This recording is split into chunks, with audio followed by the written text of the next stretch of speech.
Sir మీ సినిమాలన్నీ చూసుకుంటే కూడా మనం ఇద్దరు పిల్లల ముద్దుల పోలీస్ కానీ లేదా ఎదురింటి మొగుడు పక్కింటి పిల్లం డబ్బు ఎవరికి చదివి ఇలా కొన్ని ఉన్నాయి, చాలా సినిమాలు ఉన్నాయి. సో వీటిలో జనరల్గా మీరు కామెడీ అయితే కామన్గా ఉంటుంది, కామెడీతో పాటు యాక్షన్, అది యాక్షన్ కాదు సెంటిమెంట్ కానీ ఫ్యామిలీ ఒక అనుబంధాల గురించి కానీ చాలా చక్కగా చూపించారు. మరి మీరు ఎందుకు అసలు యాక్షన్ జోలికి వెళ్ళలేదు, అవి ఎందుకు తీయలేదు? అంటే ఒక ముద్ర పడిపోయిందండి నాకు. కామెడీ ఫ్యామిలీ డ్రామా యాక్షన్ సినిమాలు తీసాను 2.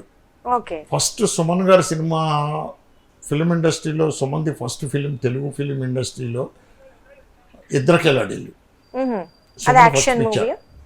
యాక్షన్ మూవీ తమ్మారెడ్డి భరద్వాజ్ గారి ప్రొడ్యూసర్. అది పక్కన పెడితే కృష్ణరాజు గారితో వాళ్ళ ఓన్ బ్యానర్లో ఆయన సొంత సినిమా చేశానండి, యమధర్మరాజు అని. అది యాక్షన్ మూవీ. అది పెద్దగా ఆకట్టుకోలేదు నాకు. అంటే సో మీరు కామెడీ టైమింగ్ తో తీసిన జనాలు ఎక్కువగా ఆదరించారు. దానికి ఎగ్జాంపుల్ చెప్తాను. శిక్ష అని శారదా స్టూడియో వాళ్ళు ఏవిఎం వాళ్ళు సినిమా తీశారు నాతోటి, సుహాసిని మెయిన్ క్యారెక్టర్. అది తమిళ్ రీమేక్ అండి, సిరై అని. సిరై మన లక్ష్మి గారు చేశారు దాంట్లో.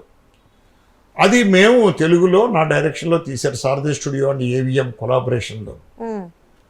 దాని రిలీజ్కి వెళ్ళాము నేను శశిభూషణ్ గారు. గుంటూరులో కూర్చుని సినిమా చూస్తున్నాం బాల్కనీలో. మేము ఇలా బాల్కనీలో కూర్చున్నాం. మా ముందు రోజులో కూర్చున్నవాడు 3 రీళ్ళు అయిన తర్వాత నెత్తిమే చేతులు వేసుకుని, ఏంట్రా బాబు రేలంగి సినిమా అంటే, రేలంగి నరసింహరావు సినిమా అంటే కామెడీగా ఉంటుందని వస్తే దొబ్బేస్తున్నాడు వీడు ఎక్స్పెక్ట్ చేశారు వాళ్ళది. ఓకే.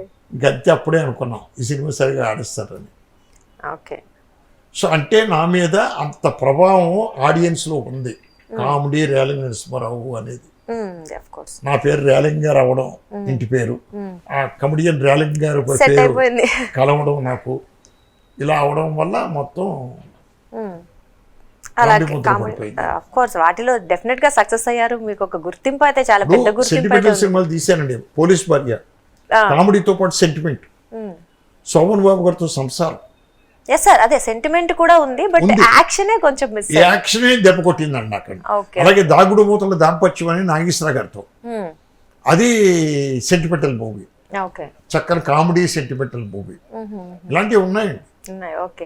సో మీరు ఎవరితో హీరోతో కానీ లేదా ఇలాంటి మూవీ కానీ తీయాలనుకొని అయ్యో తీయలేకపోయానని బాధపడ్డ ఏదైనా సందర్భం ఉంది? నేను ఎప్పుడు అలా అనుకోలేదండి. అంటే వెయిట్ చేసి మరి తీయలేకపోయారు అనుకోండి? లేదండి, అటువంటివి లేవు.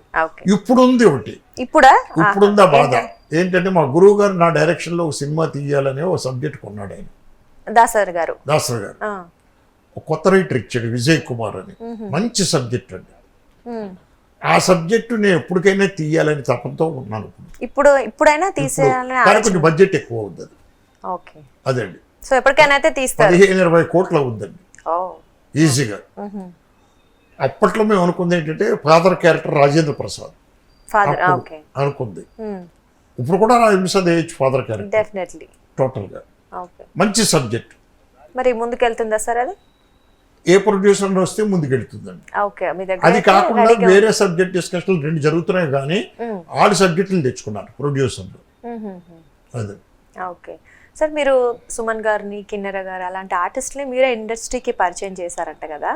సో మీరు వన్స్ ఒక ఆర్టిస్ట్ని చూడగానే వీళ్ళు సెట్ అవుతారని అంటే ఎలా చూస్ చేసుకుంటారు? అట్లా అని కాదండి, సబ్జెక్ట్ ఇద్దరికెళ్ళాడీలు ఉంది.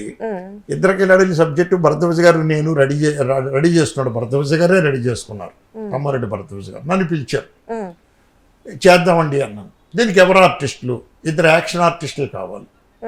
ఒకటి భానుచంద్రని సెలెక్ట్ చేశారు ఆయన. రెండోది ఎవరు? భానుచంద్రని అడిగాం, మనకి యాక్షన్ చేసే యంగ్స్టర్ హీరో కావాలి అంటే. నేను ఇప్పుడు బాలు మహేంద్ర గారి సినిమా ఒకటి చేస్తున్నానండి తమిళ్లోను, సుమన్ అని ఒక అతను చేస్తున్నాడు, చాలా బాగున్నాడు, అతను అయితే బాగుంటుందండి. చూసాం, మాకు సూటబుల్ ఆ క్యారెక్టర్. సుమన్ కాంటాక్ట్ చేస్తాను అన్నాడు. సుమన్కి కరాటే, కొంపు ఇవన్నీ బాగా వచ్చు కాబట్టి మనం ఏం చేసాం, ఆ సబ్జెక్ట్లో మామూలు యాక్షన్ పెట్టకుండా కరాటే పెట్టామండి. కరాటే యాక్షన్ పెట్టాం. ఓకే. సో అంటే మీరు ఆ సబ్జెక్ట్ కి, ఆ క్యారెక్టరైజేషన్ కి ఎవరైతే సెట్ అవుతారో. అలాగే కిన్నెర, సపోజ్ ఆర్టిస్ట్ కిన్నెర పేకటి శివరాం గారు మా ప్రొడ్యూసర్ గారితో చెప్పారు, కిన్నెర్ని ఏదైనా సినిమాలో ఇంట్రడ్యూస్ చేయండి బాగుంటుంది అని అమ్మాయిని తీసుకొని చూపించారు మాకు. చూపిస్తే మనకు సూట్ అవుతుంది ఆ అమ్మాయి మన క్యారెక్టర్కి అని అప్పుడు భలే మొగుడు సినిమాలో వన్ ఆఫ్ ది హీరోయిన్గా పెట్టామండి ఓకే. కిన్నెర్ అని. సో డెఫినెట్ క్యారెక్టర్ డిమాండ్ చేసింది కాబట్టి ఆర్టిస్ట్ని తీసుకుంటున్నారు. అలాగే మానస వీణ అని ఒక సినిమా తీశాను నేనండి, ఆండాల్ ప్రొడక్షన్స్, అంటే మరో చరిత్ర తీసినటువంటి ప్రొడ్యూసర్. ఓకే. దాంట్లో ఒక క్యూట్ అందమైన 16 ఏళ్ళ అమ్మాయి కావాలి. ఎవరైతే బాగుంటుంది అనుకునే టైంలో మాకు తమిళ్లో ఒక అమ్మాయి సినిమా చేసిందట, మన్వాసనై అనే సినిమా. ఆ అమ్మాయి అయితే బాగుంటుంది అన్నారు. నేను ప్రొడ్యూసర్ గారు ఆ ప్రింట్ తెప్పించుకొని థియేటర్లో చూసాను మేము సపరేట్గా. బాగుందండి అమ్మాయి, రేవతి గారు. సో ఈ అమ్మాయి అయితే బాగుంటుంది అనుకుని అప్పుడు రేవతి గారిని పిలిపించి, వాళ్ళ నాన్న మిలిటరీ రిటైర్డ్, వాళ్ళ ఫాదర్ చాలా డిసిప్లిన్ ఫ్యామిలీ వచ్చి ఆ అమ్మాయి ఆ క్యారెక్టర్ చేసింది. ఓకే. ఇలాగ ఉంటాయండి. ఓకే. ఆర్టిస్టులు అయితే డెఫినెట్లీ క్యారెక్టర్ ని చూస్ చేసుకొని ఎవరు సెట్ అవుతారంటే అలాగే భానుప్రియ చెల్లెలు కాబోయే అల్లుళ్ళు రాజేంద్ర ప్రసాద్ గారు పక్కన వేసాం, చంద్రమోహన్ గారు పక్కన అనుకుంటాను వేసాం.